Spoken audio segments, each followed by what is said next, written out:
Okay, we're now streaming live. Okay, so hi everyone. Uh, Before we start, I just want to give you all a heads up about the programming for June. We have two programs. On June 6th, Jen Overton, our member, is going to talk about her experiences with Jewish life and social action while in Africa. And then at the end of the month, on the morning of June 27th, we have a program that will be live from Prague and London by the Memorial Scrolls Trust on the Czech towns where our Torah scroll and many other Holocaust Torah scrolls came from. So today, it's my pleasure to introduce my friend, Dr. Amalia Honick. She earned her doctorate from Johns Hopkins, and she is a professor of political science and international relations at Goucher. She teaches courses in international relations. Her major areas of interest are the Middle East, international organizations, U.S. foreign policy, and interest groups. She served as the director of Goucher 2, which is a program for non-traditional college students. She was also director of pre-legal studies and the associate dean for academic affairs at Goucher.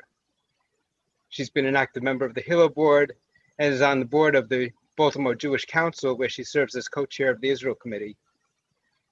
So the safety and security of Israel has been on our minds for the past few weeks, and I'm very happy that Professor Honick will be speaking to us today about the Abraham Accords. Okay, thank you so much. I appreciate it. Thank you. When Dr. Marcus approached me to speak, I was really very pleased, and we chatted a bit about what might be of interest, and I suggested the Abraham Accords, and this goes back, probably about 4 or 5 months, maybe even longer than that, Roger.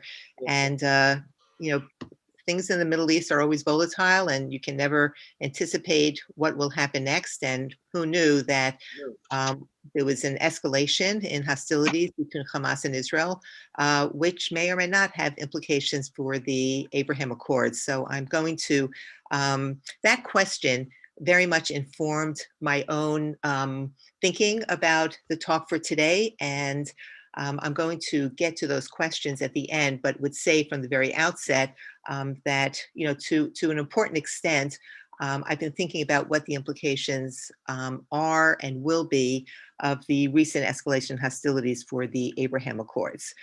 So thank you very much to Roger, and thank you very much to Chevre Tzedek for the invitation to speak. I appreciate it. So let me begin. Let me place some slides here. So give me a moment. Okay. There we go. Okay, so the Abraham Accords. I'm sure you have some working or maybe more than working familiarity with them, but let me briefly describe what they are. First, it's a series of diplomatic agreements that normalize relations between Israel, United Arab Emirates, Bahrain, Sudan, and Morocco, and named, of course, after the biblical figure in both Judaism and Islam. So that's a very general overview of the Abraham Accords. More specifically, it was initially signed between the United States, the UAE, and Bahrain on September 15th, 2020, and these accords were brokered largely by the Trump administration. Morocco signed on December 10th, 2020, and Sudan signed on January 6th, 2021.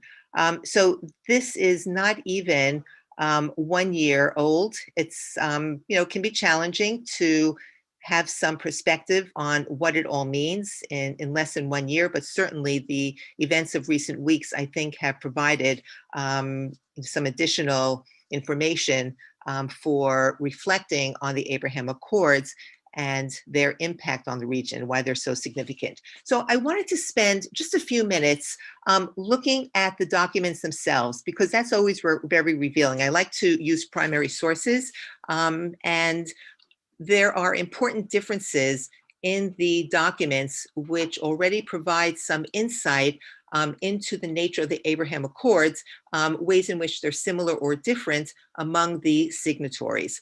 So let's take a look first at the broad declaration that accompanies the Abraham Accords.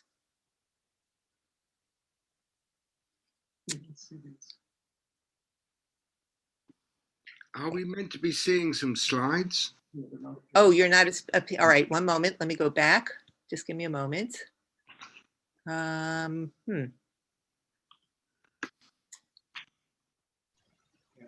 don't think you're sharing your screen. 1 second.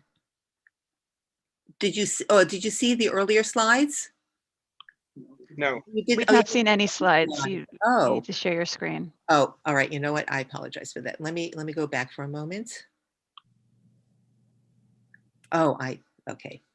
No worries. You know, I've only been doing this for over a year, and of course. We have all been there. It's okay. Okay, now let's start again.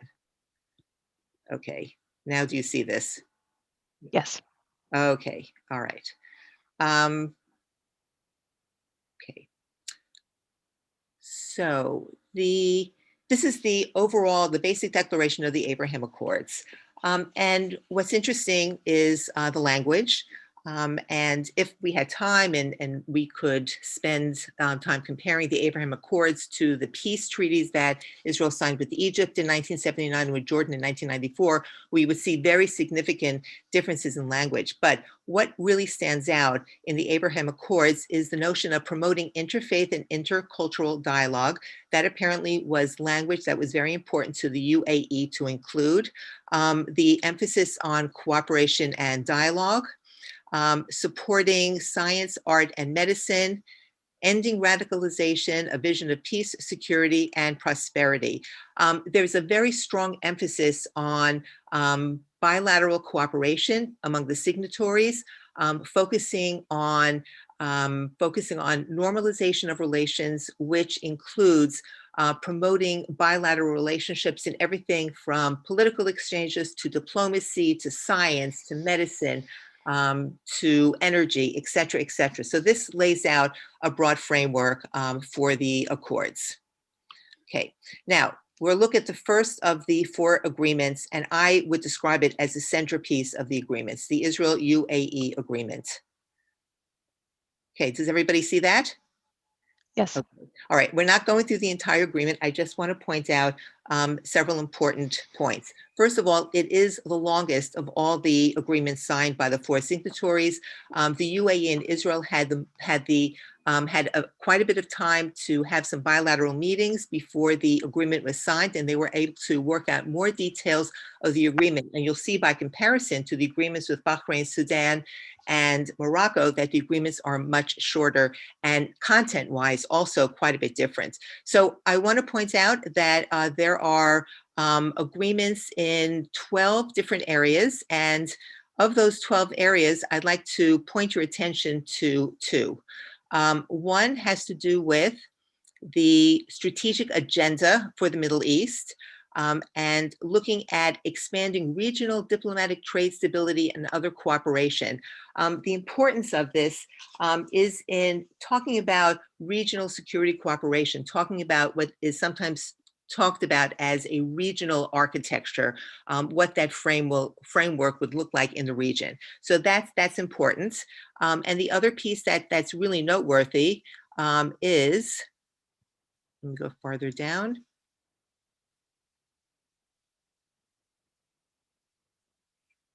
Over here, I'm sorry, this was in 5, cooperation and agreements in other spheres. There are 12 areas that are cited in the agreement as areas for potential cooperation.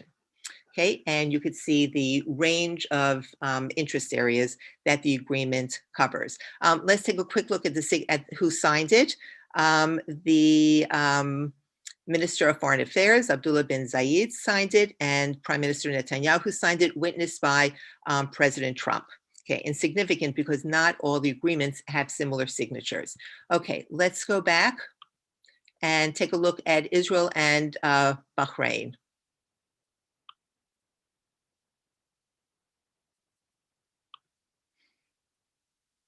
Okay, does everybody see this? Okay, it's a fairly short document. And unlike the UAE and Israel, which had time for rounds of bilateral working groups before the agreement was signed, The Bahraini breakthrough was announced only on September 11th, 4 days before the treaty was signed, before the agreement was signed on the 15th, right before the ceremony. So it's a very brief document, does not outline nearly as many specific areas of joint interest between the two countries, but similar to the agreement with UAE, the leaders of both Israel and Bahrain signed it, witnessed by President Trump. Okay, let's take a look at the agreement with Morocco. Okay, so what's most significant about this agreement, and some of the language is similar, but the most important part of the joint declaration between Morocco, Israel, and the United States is these two paragraphs over here, where the United States recognizes Moroccan sovereignty over the Western Sahara. I'm going to speak more about that. So I'm going to go through specific interests that each of the signatories have in the Abraham Accords. But this is really the most important piece. It does not detail in the way that the UAE-Israel agreement details the 12 areas of cooperation. This was of primary importance to Morocco when it signed the agreement. Who signed it? Let's take a look. You do have the King of Morocco. For the United States, Jared Kushner, a senior advisor to the president. This is not witnessed by President Trump. And for the state of Israel, a national security advisor, head of the National Security Council, not the prime minister. I think these points are significant. It doesn't suggest that these agreements are any less important, but it does suggest perhaps a certain hierarchy of importance within the Abraham Accords. Okay, and then lastly, we have the agreement with Sudan. And what's interesting is the agreement with Sudan is simply a restatement of the declaration at the very beginning of the Abraham Accords. So the basic declaration of what the Abraham Accords is all about is the text of the agreement with Sudan. So there is what to say about that as well. And who signed it? It doesn't identify who this individual is, and witnessed by the Secretary of the Treasury, Stephen Mnuchin. So wanted to point these things out. All right, having said that, let me say a few words about the Abraham Accords.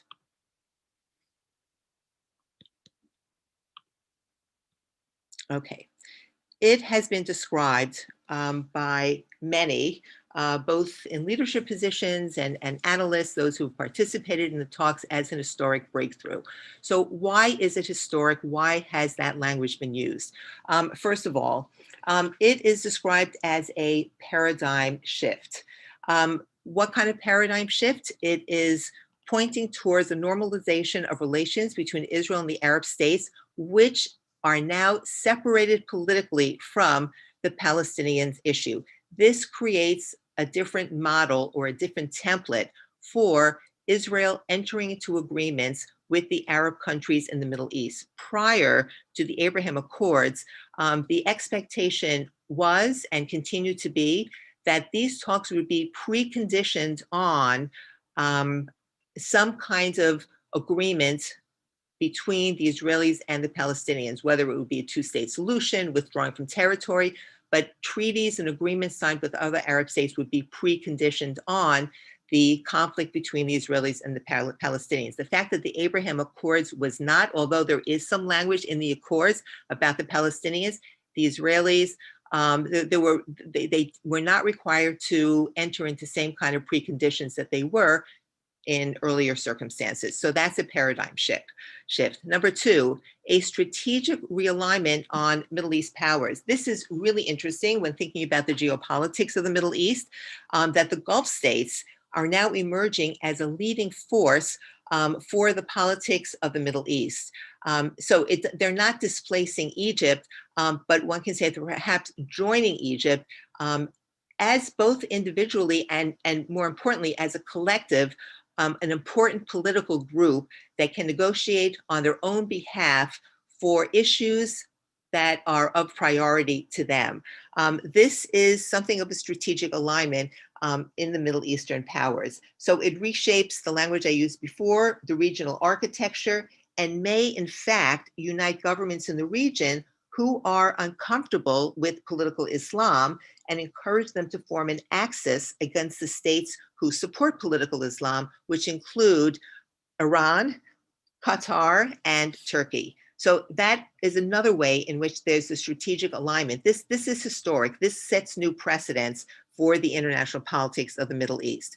Third, the Arab world is fracturing. This is not new, but it is a very strong statement that whatever kind of consensus there has been within the Arab world, and that consensus has been broken many times in the past, but there are certain things that Arab countries have agreed about, have agreed on.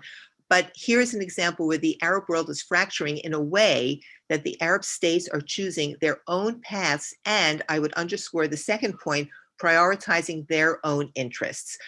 Rather than the interests of the collective or what is of most importance to the region, but really prioritizing their own interests. And if you went through the UAE-Israel agreement, that longer document, you could see exactly how the UAE is highlighting their own interests in signing that agreement, the normalization agreement with Israel. It's a peace based on shared interests. This is in contrast to the peace treaties with Egypt and Jordan, which were based on the cessation of hostilities. Both Egypt and Jordan were at war with Israel. We know the history of the Arab-Israeli wars and their participation in those wars against Israel. So both of those peace treaties neutralized the border between Egypt and Israel, and then Egypt and Jordan. So it wouldn't be on the military front in the event of another outbreak of war in the Middle East. Very significant achievements. In contrast to those peace treaties, the Abrahamic Accords, the 4 separate agreements within the Accords, are based on shared interests. This goes back to the earlier point about prioritizing interests. Also, an important change in direction in Middle Eastern politics and of historic importance. And then finally, and this is not without precedent, because certainly the peace treaties with Egypt and Jordan began the process of slow acceptance, recognition of Israel in the Middle East. But the wider acceptance of Israel, the fact that the Abraham Accords is a collection of 4 agreements for the purpose of normalization with countries in the Middle East, means that Israel is increasingly less isolated in the region. So I think the language is appropriate when it's described as an historic breakthrough. Okay, more specifically, what is in it for the individual signatories? Excuse me. Okay, we'll go through each of the signatories, and we'll also talk about the United States. So some of this will overlap on some of the points I made earlier, but I do think it's important to detail some of those specific interests that the signatories had. It changed Israel's landscape. It changes its strategic landscape. If Israel can negotiate bilaterally to normalize relations with other states, that means, as I suggested before, it will not be under pressure to commit to preconditioned negotiations with the Palestinians. So it's not only the regional architecture in the region, in the Middle East, but changes in the strategic landscape for Israel itself. Again, Israel feeling less isolated in the region. It is an achievement potentially in bilateral trade with the UAE, which is expected to grow by as much as $6.5 billion in a decade. And the commercial opportunities specifically, or especially for Israel and the UAE, are really significant. But the other signatories to the Abraham Accords hope to participate in some of that economic growth and hopefully prosperity as well. There has been some talk about the Abraham Accords perhaps over time, and this is a gradual incremental process. It's a little bit premature to use a language, but some have spoken potentially down the line of some economic integration in the region. Integration is a loaded word, but the fact that some could even think in those terms suggests that there's something unique and different about this agreement, and the fact that Israel can benefit from that level of bilateral trade is of great importance. can't ignore that this is a personal achievement for Prime Minister Netanyahu. I think we're all familiar with his with the politics in Israel and the difficulties of forming coalitions, and certainly Netanyahu can point to this as a singular achievement. The increase in tourism and other areas of commerce, especially high tech, also very significant. It's also important to point out that the Abraham Accords allows Israel to now have local military allies in the face of the Iranian threat. And Israel is not the only signatory to the Abraham Accords for whom Iran is a significant factor. Okay, so those are some specific points for Israel. For the UAE, economic diversification away from oil dependence. This is something that the oil-producing countries in the Persian Gulf have been looking for a number of years. And this provides a unique opportunity for the UAE to diversify away from oil and to especially develop other sectors of its economy. The economic dividends, as I suggested before, in the area of trade, for example, are really quite vast over time. The arms deal with the United States is a very significant piece. I'm going to come back to that. I just want to go through the other points and then come back to the arms deal. Israel did agree not to annex the occupied territories as part of the pre-negotiations going into the Abraham Accords. This is different than precondition negotiations on the Israeli-Palestinian conflict, where those negotiations might be focused on, again, withdrawal from territory, status of Jerusalem, a two-state solution. Israel's agreement, Netanyahu's agreement not to annex the occupied territories was a very important piece for the UAE. And there are other factors to consider with respect to Israel and the United States. The Trump administration was not interested in Israel annexing territories, and Netanyahu is facing political challenges within Israel to the prospect of annexing. So it worked out for the mutual interests of the parties involved. Another point for the UAE, strong security relationships with Israel will strengthen the role of the UAE in its relationship with the United States, in its role in the region, and also helping to balance the Iranian threat. The UAE is a significant military power in the region. It is the second largest purchaser of military equipment in the region. It seeks to expand its role in the Gulf, and this provides an opportunity for it to realize those kinds of foreign policy goals.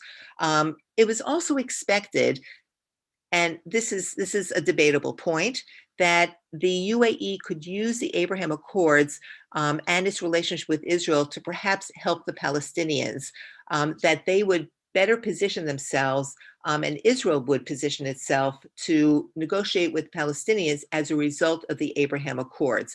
So that could be a way to address the Palestinian issue. Okay, finally, the arms deal with the US, and there are some who describe the UAE-Israel agreement within the Abraham Accords as basically an arms deal. The United States, in exchange for the UAE agreeing to sign the normalization agreement with Israel, promised it 50 F-35 jets, 18 Reaper drones, and other precision weapons for a total of $23 billion. And this was a significant achievement for the UAE to get the Congress to allow this kind of sale that could potentially compromise Israel's military edge in the region. But in negotiations with Israel, in talks with the Congress agreed that that Israel's interests would be well enough protected, and the United States would make sure of that, and the arms sale would go through. There has been concern that it can change the arms balance in the region, but the other pieces of the Abraham Accords have been promoted as equally important and serve as some kind of a counterbalance to the arms deal as well. But this is a major piece for the UAE and supports some of its own again, foreign relations ambitions. For Bahrain, we saw from the statement is fairly general, hoping to enjoy stronger political and commercial ties, certainly with Israel, and benefit from Israel's strong economy and high-tech sector. As I mentioned before, Morocco was mostly interested in the United States recognizing its sovereignty over the disputed West Sahara region. This was not without controversy that the United States recognized Morocco's control over the Western Sahara. In the past, the United States worked with the United Nations to promote talks between Morocco and the Polisario Front, which was seeking independence for the Western Sahara. So the US recognition of a disputed Western Sahara region ran counter to what had been the approach to handling the issue of the Western Sahara and Morocco, a major achievement for Morocco. And that's mostly what Morocco was hoping to gain out of signing the accords. But also Morocco will gain more access to advocacy networks in Washington, always a good thing to promote the interests of the country. And subsequent to signing the accord, so it was not a condition of the accords, but subsequent to signing the accords, the US, it was learned, would be selling drones to Morocco as part of a $1 billion arms package. This is a package, and these are drones that Morocco has long wanted, but has not been able to secure until now. So everybody gets something for signing the accords. Finally, Sudan negotiated hard to be removed from the State Department list of state-sponsored terrorists or terrorist states. It would no longer be on the State Department list of state-sponsored terrorism, state-sponsored terrorism. I'm sorry, I didn't pronounce that correct. I didn't say that correctly. In addition, Sudan negotiated with the United States, and this is why Steve Mnuchin, the secretary, the Treasury Secretary, was the one who signed the agreement. The United States agreed to give Sudan a $1 billion bridge loan to help it clear its debt to the World Bank. That was an important piece of, that was an important provision of the accords for Sudan, and it also was able to elicit from the United States the agreement that it would be immune from future terrorism claims in court. So Sudan got significant concessions as a result of signing the agreement. All right, so that is some of the background for the Abraham Accords, gives us a sense of why it sets an important precedent in the region, why it was historic, the interests of the signatories and to the 5 signatories of the 4, the Sudan, Morocco, Bahrain, and UAE, and Israel, and also US interests. And so I think that having that background gives us some more insight and perspective into the possible implications of the recent escalation in hostilities between Hamas and Israel, and what their implications might be for the Abraham Accords. And if you've been reading news analyses lately, there's been significant discussion about the implications and whether or not they'll have a deleterious effect on the Accords. And again, they're very new. They haven't had a chance yet to really be firmly embedded in the foreign relations of these countries. They really haven't had a chance yet to be fully consolidated. And they haven't really had a chance to be tested. So in a way, one can see this as the first test for the Accords. It's a really interesting and I think important way to think about it. And many analysts have presented it in those terms. But let's start with what seems to be, I don't know that I would call it consensus, but there's significant agreement that the Abraham Accords will not be derailed by the clashes between Hamas and Israel. And part of the reason for that is, remember, the Israeli-Palestinian issue was not significant, did not play a role in negotiating the Abraham Accords, number one. Number two, the states that signed the Abraham Accords have not and do not prioritize Palestinian interests, and they have other priorities and other interests they are seeking to promote and protect through the Abraham Accords.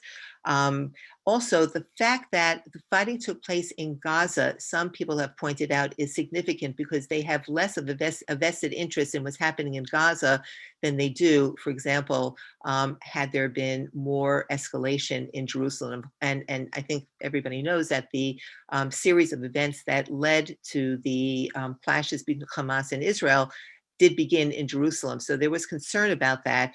But the fact that most of the fighting was contained to Gaza did not concern Sudan, Morocco, Bahrain, and UAE nearly as much. So unlikely that the Abraham Accords will be derailed. There is some suggested that it may lose momentum. And again, it's even difficult to say that because the countries are in the first year of the Accords, but it may lose some momentum. But again, not likely to change the basic rationale behind the Accords. And I want to go back to this notion of interests. The fact that each of the signatories, all 5 of them, have well-defined, deeply embedded interests to protect and promote through the Abraham Accords makes them more committed to maintaining the Accords and seeing them through. So again, while they may not be able to achieve as much as they hope during the initial period, over time, and one always has to take the long-term view for these kinds of accords, that it's unlikely to make any kind of real difference. Third, the large business initiatives are still proceeding. There continue to be ongoing business relations, especially between the UAE and Israel. And that's where, again, most of the commercial activity, I think, is going to be concentrated. And neither the UAE nor Israel wants to see any loss of opportunity for pursuing business ties, trade ties, commercial ties. Israel has a ready market in the UAE and other countries, but the UAE in particular has the wealth and the consumers to engage in this kind of commerce. And certainly the UAE wants to take advantage of the cutting edge high-tech industry in Israel. So again, strong mutual interest in maintaining the accords and making sure that the business initiatives proceed. The escalation in hostilities may drive a wedge between the governments of the signatories and the people. And this is not a new idea. When Egypt and Jordan signed peace treaties, it was recognized that the citizens in Egypt, the citizens in Jordan, were not nearly as interested in signing a peace treaty and promoting peace as were the governments and the political leadership. So similarly here, it's sometimes referred to as the Arab Street. That's a problematic term, but this may pose a problem for the 4 countries that signed on with Israel. If the gap between what they are seeking and what their citizens are seeking grows very large. Similar to that, and that's the next point, that this can produce bad optics for the Arab countries who are then seen as supporting Netanyahu's agenda. There has been criticism by the UAE, Bahrain, Morocco, and Sudan, but the criticism has been largely muted. And again, as I suggested earlier, mostly because the Accords have deliberately sidelined the Palestinian issue in favor of other priorities. The last point I quoted from a really interesting analysis of the recent clashes on the Accords, and I quoted directly that the current conflict is exposing the Accords' vulnerabilities, but it also highlights their value. So one could surmise from this that the value exceeds the vulnerabilities. There's no question that there are vulnerabilities. There's no question that there are some risks, that there is going to be perhaps some loss of momentum, but nothing that will change the rationale the interests associated with the Abraham Accords. So I thought that was a really insightful perspective into the possible impact of the current clashes on the Abraham Accords. I want to bring up, before I get to some conclusions and questions to think about, something that I read, which is really very interesting. And if you'd like, we can perhaps talk about this, but it's certainly something to think about. And it's another way in which the Abraham Accords stand in stark contrast to the peace treaties between Israel and Egypt and Israel and Jordan. And that is, someone from the Foreign Policy Research Institute, which is in Philadelphia, an analyst by the name of Aaron Stein, suggested that this is, unlike 1979, this is not a Begin-Sadat moment. Unlike 1994, this is not a Rabin Hussein moment. He suggested that is something, not only is it different, but it's also more interesting. And I like that very much because it captures some of the essential elements of what the Abraham Accords are all about, why they're historic, why they're considered a breakthrough, and why they're not likely to be derailed, at least by this most recent escalation in the conflict between Hamas and Israel. So think about that. It's not a Begin-Sadat moment. It's not a Rabin Hussein moment. It's something different. Okay. So in terms of thinking about the future prospects for the Abraham Accords, can I take your question after I finish? Ben Finkelstein, I'm happy to take your question, just a moment. Four questions occur to me that I think will help us think about future possible directions for the Abraham Accords and what the future prospects are likely to look like. First of all, will the Abraham Accords lead to a domino effect with other Arab states normalizing relations with Israel? And of course, the big question is, what about Saudi Arabia? And you might remember that towards the end of the Trump administration, there was a promise of more states signing on. There was considerable thought given to the possibility of Oman signing on. I don't think anyone expected Saudi Arabia, but is it likely that the Abraham Accords will lead to other Arab nations signing on and normalizing relations with Israel now that 4 additional countries are in the process of normalizing relations? Number 2, is it sustainable for the Accords to continue to push the Palestinians to the sidelines? Will the Arab countries who signed be able to pressure the Israeli leadership on the Palestinians having normalized relations with Israel? So this goes back to what impact the events of the past 2 weeks might have on the Accords, the Palestinian issue. Even though it's been pushed to the sideline, to what extent can the signatories get some traction on talking with Israel to do something about the Palestinian issue? Number 3, what's the future role of the United States in this process? There was a lot of encouragement for the Biden administration to continue the process of normalization, especially since other countries seem to be queuing up for the possibility of joining the Abraham Accords. So should the United States continue to be, is it necessary for the United States to be the facilitator that it was in getting the Abraham Accords signed, whether it's for this administration or future administrations?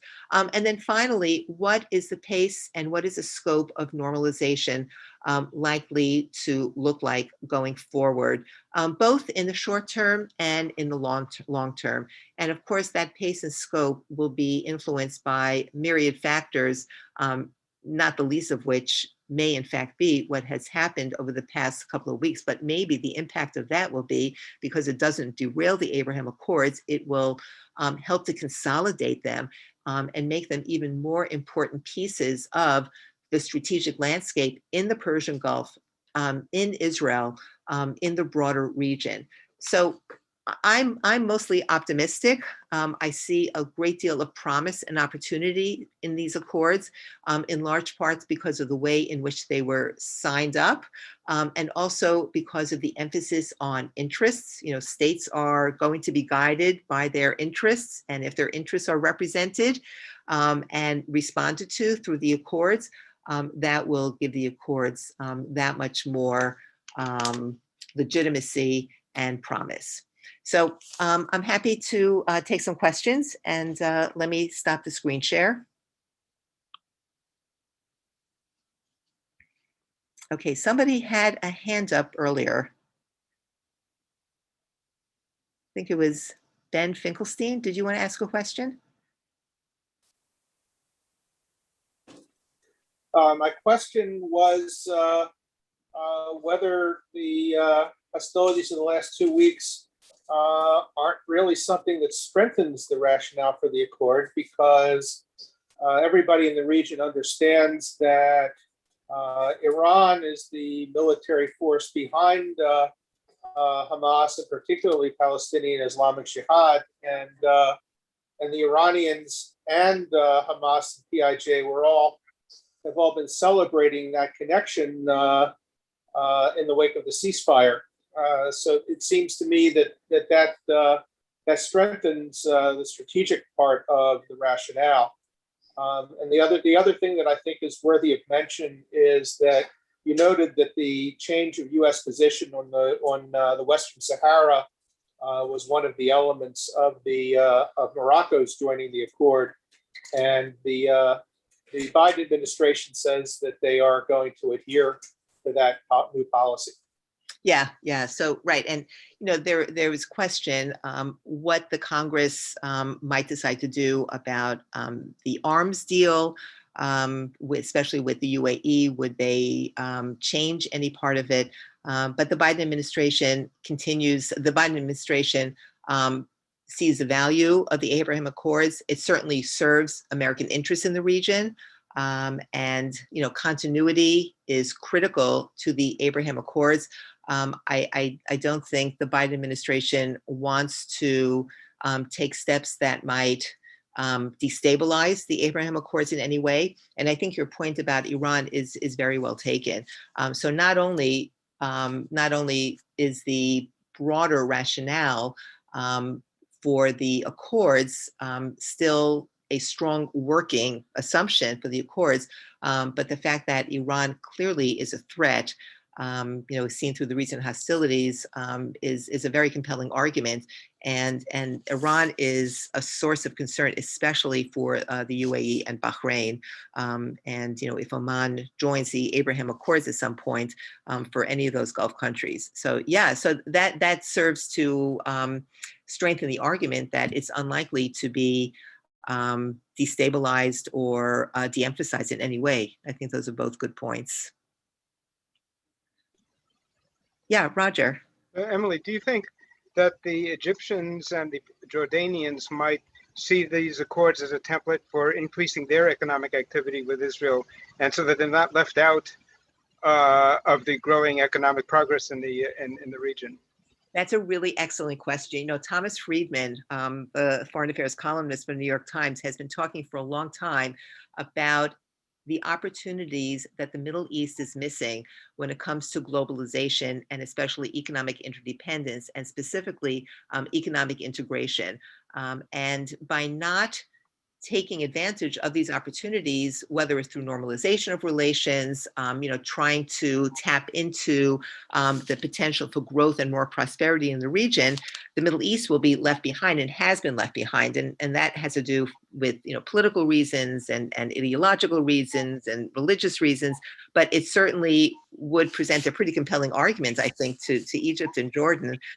That's a really good point. And both countries also fear the Iranian influence, and the combination of the four countries that signed the Abraham Accords working together with Jordan and Egypt, would create, and there's different language for this. Sometimes it's described as a Sunni arc, to challenge the Shia arc between Iraq, Syria, and Hezbollah in Lebanon, and that could really that has a potential of being disruptive for Iran. How the steps that need to be taken, I think, are pretty daunting to try to bring Jordan and Egypt into some kind of economic arrangement that would be collectively beneficial. But I think that there are many who would argue that this might be a good opportunity for something like that, both geopolitically, politically, and economically. Yeah, and there's another some other language that used to describe the emergence of these two blocks in the Middle East, and that is the status quo powers. So, for example, that would be Egypt, Jordan, the countries, certainly the Gulf countries, Israel, versus what are called the revisionist countries, Syria, Iraq in particular. And those groups that are being supported by, I'm sorry, Iran. Those groups that are being supported by Iran. Yeah, so that could be transformative. It was interesting. Aaron David Miller, who is a noted Middle East expert and someone who I place a lot of stock in. He's one of those go-to people, very pragmatic. He was asked whether or not the Abraham Accords were transformative. He said, not transformative, certainly historic, and it has the potential to make big change. But if Saudi Arabia would join and become part of that, that emerging alliance or that alignment of interests, that could be transformative. I wouldn't hold my breath on that right now, but it underscores the potential for some important geopolitical shifts in the alignments and alliances in the region. Yeah, Betsy. Oh, I'm sorry, you're not Betsy. Yeah, Stuart. What is her name? Can I first of all congratulate you on an absolute tour de force of the presentation of a fascinating subject. I found your overview of everything here to be absolutely riveting, and I want to thank you very much for sharing your views on this. I'd like to ask you a little bit more about the role of the US in what is going on. From various reports that I've been reading, is that the current Biden administration does not hold the Abraham Accords in the same level of significance and importance as the previous administration. It sticks in my throat, to be honest, but I have to give credence to Jared Kushner and to Donald Trump for initiating this whole process. But would you believe then that the role of the United States in the future will be one of a positive way of enhancing and increasing the number of participating Arab states in this Abrahamic Accords? It's a really interesting question. So a few things. President Biden came in not prioritizing the Middle East. And as far as foreign policy was concerned, China is his central concern. And he really wants U.S. foreign relations to focus on U.S.-Chinese relations and issues involving trade. And of course, he has, domestic challenges that are taking priority. So that's number one. Number two, pursuing the Abraham Accords going into the future will require engaging with Saudi Arabia. Whether or not Saudi Arabia enters into the Abraham Accords, there's no question that neither the UAE nor Bahrain would have entered into the Abraham Accords without Saudi support. And there are all kinds of signs and signals that the Saudis gave that indicated they were not going to stand in the way. Some were more overt, others were less so. The Biden administration is going to have a different relationship with Saudi Arabia than the Trump administration. So if that's the starting point, and if the Saudis are really critical in moving forward with the accords, it's unclear how the administration will proceed. You know, I can't imagine that there would be any problem with a country such as Oman joining. That's you know, it's important for Israel, you know, politically in terms of, you know, again, taking another step towards ending its isolation in the region, normalizing relations with another Arab country. But Oman is fairly benign, you know, in the grand scheme of things. So the Biden administration should not have any problem with some of these smaller Gulf countries. But Saudi Arabia may pose something of a sticking point for the administration. I don't think they will do anything to weaken the accords. The question is, how much priority will they give to the accords from this point moving forward? And now their attention has been diverted yet again by the recent escalation, you know, in hostilities between Hamas and Israel. And they don't want to get involved with that either. That this is not what, you know, what he was, you know, banking on doing when he came to Washington. So I think those are some of the considerations.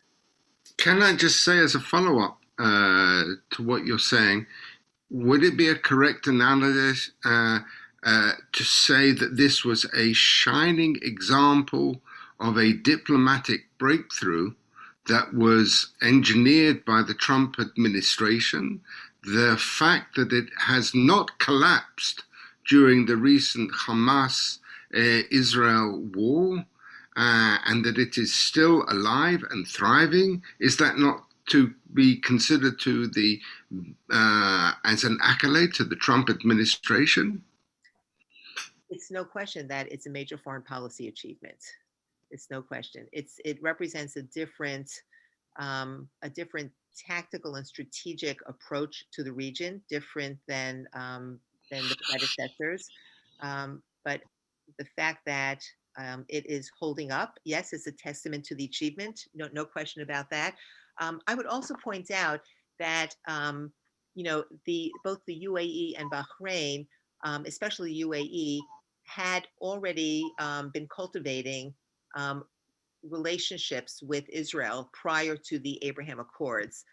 So it didn't come from, you know, it wasn't without precedent in terms of trying to promote the normalization of relations with some of the Gulf countries. So, you know, one can suggest that the accords also built on what had been emerging as growing interest on the part of the Gulf countries in normalizing relations, and the Trump administration, you know, took that interest and made it a priority. So yeah, I agree, it's an achievement. There's no question about it, and I think that much of the Middle East, especially the more moderate or the status quo powers, you know, would acknowledge that as well. It's in their collective interest for the accords to you know, to remain stable and move forward. Fascinating. Thank you. Yeah, sure. Tzvi, yes. Yeah, hi. So I guess this is kind of a follow-up. How much hope do we have that the foreign policy establishment in this country is a little bit in a learning mode to adapt their worldview or their understanding of the Middle East based on what you say was a successful, sorry, a real breakthrough in Middle Eastern policymaking, strategic and everything. Because from what I see, we have a foreign policy establishment here that's been kind of single-minded for decades.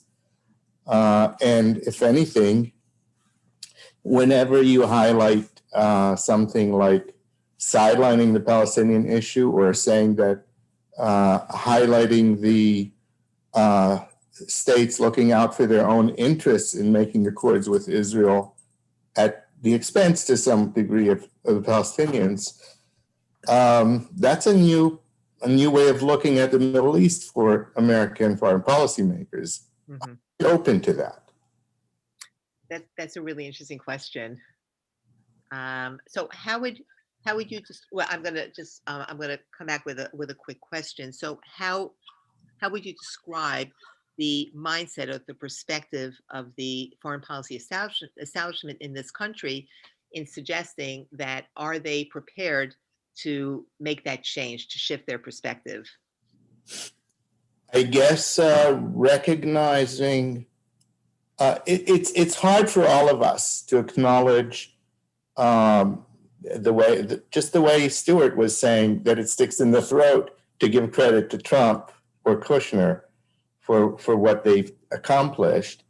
So I would say I wouldn't expect the experts, I mean, whether it's the academia experts or foreign policy establishment expertise, I wouldn't expect them to give credit. They don't have to do any of that. The question is, what is their learning ability to say, well, everything we've tried for so many decades, thinking you have to pull the wagon out of the mud by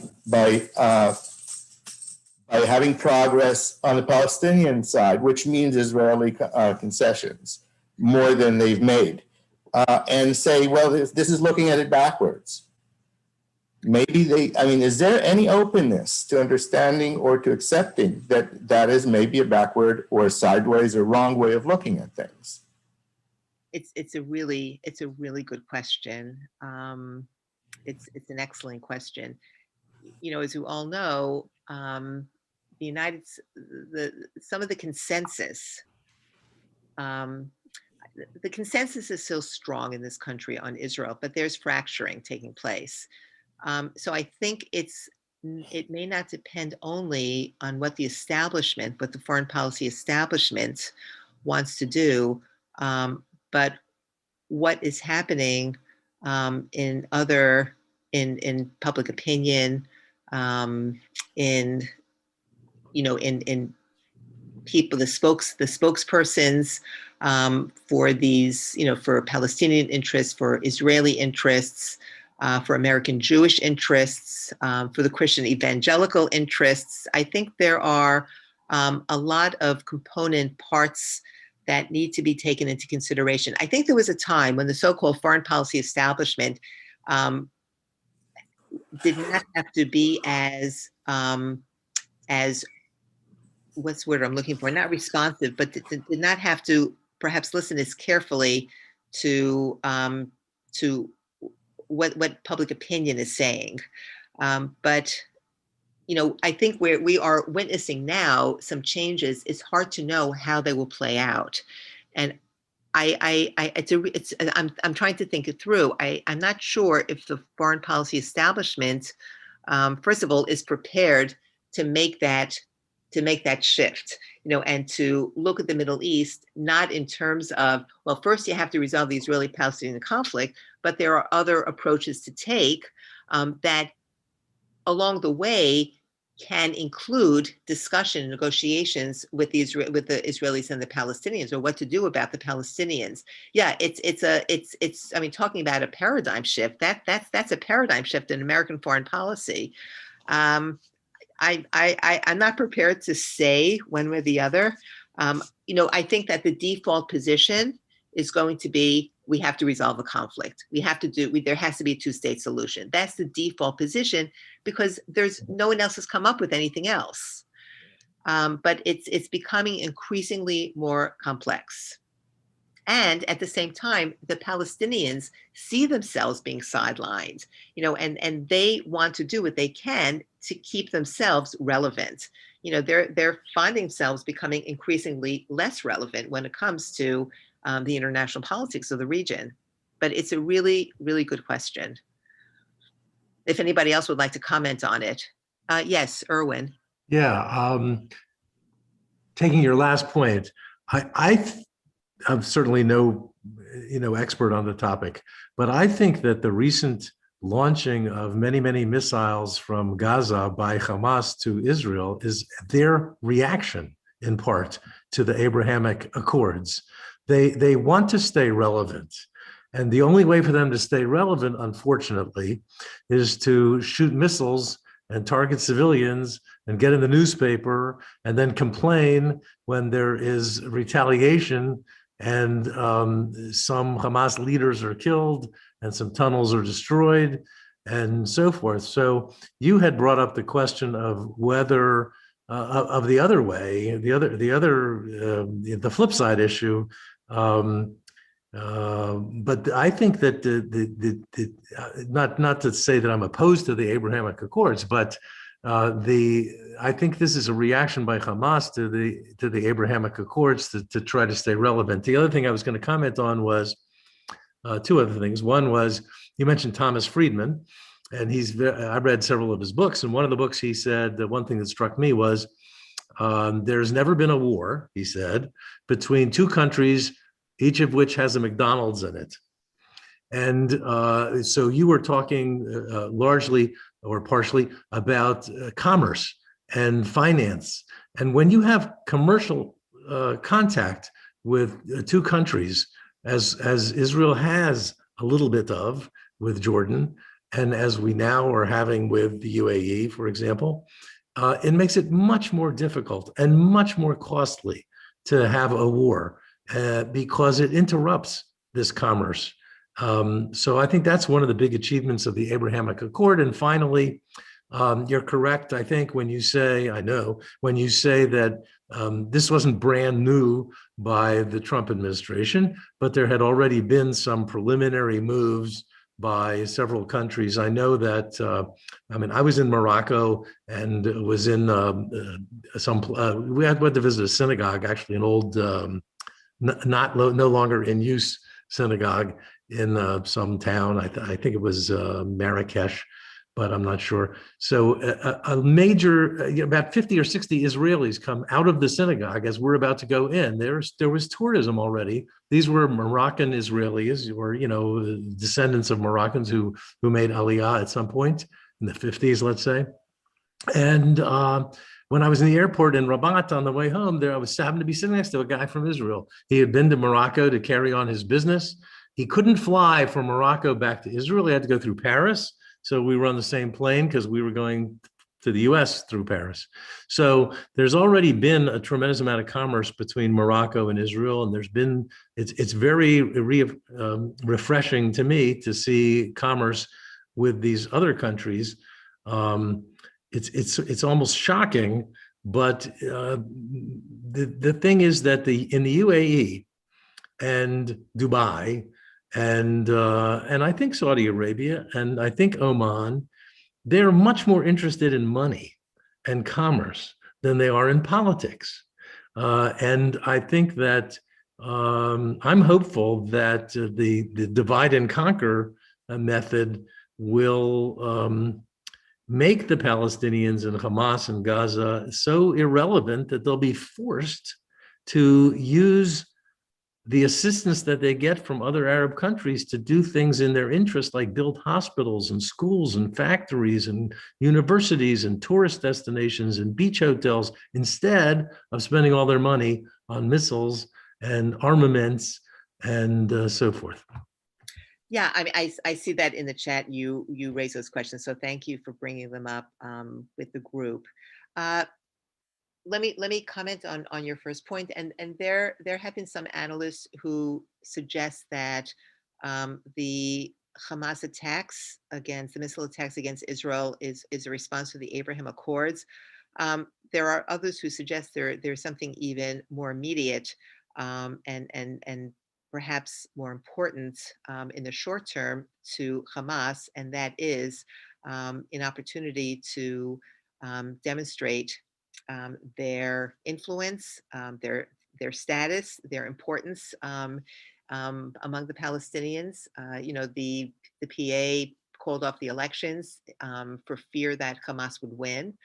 So this presented an opportunity for Hamas to demonstrate just how influential it is and how much capacity it has, its military capacity, which translates into political capacity to influence things in Gaza.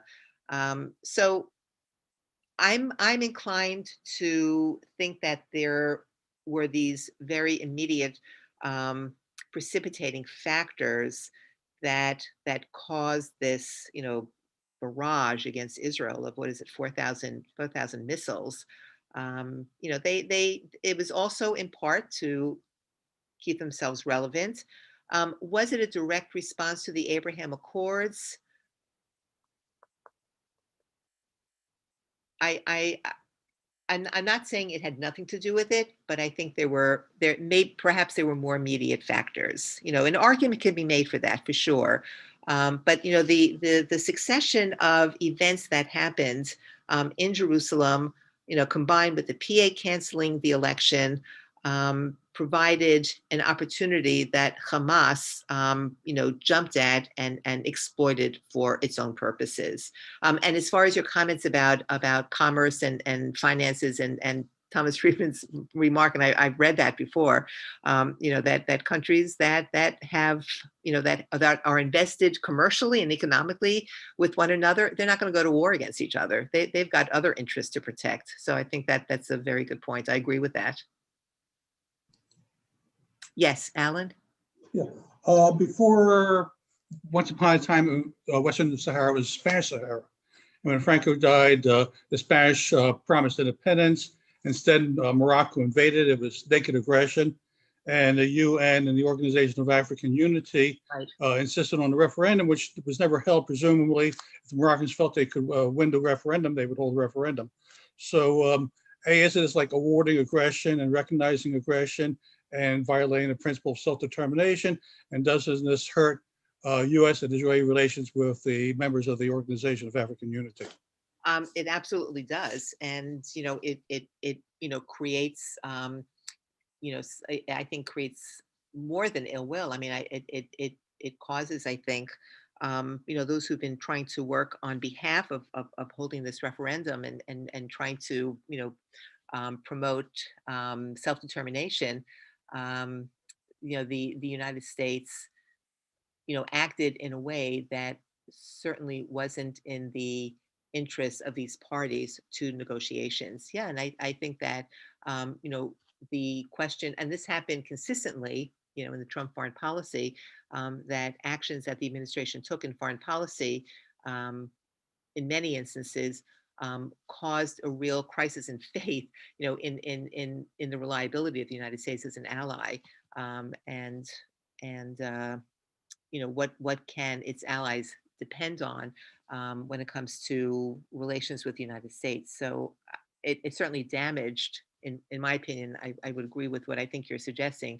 It damaged America's reputation in that respect. But there was a certain consistency in the Trump foreign relations where that occurred with some frequency. Any other questions or comments? Okay, well, thank you very much, and thank you for the opportunity to speak. Thank you so much. Excellent talk. Very you. timely. Thank you. Thank you. Thank you. For your questions and your comments, really excellent.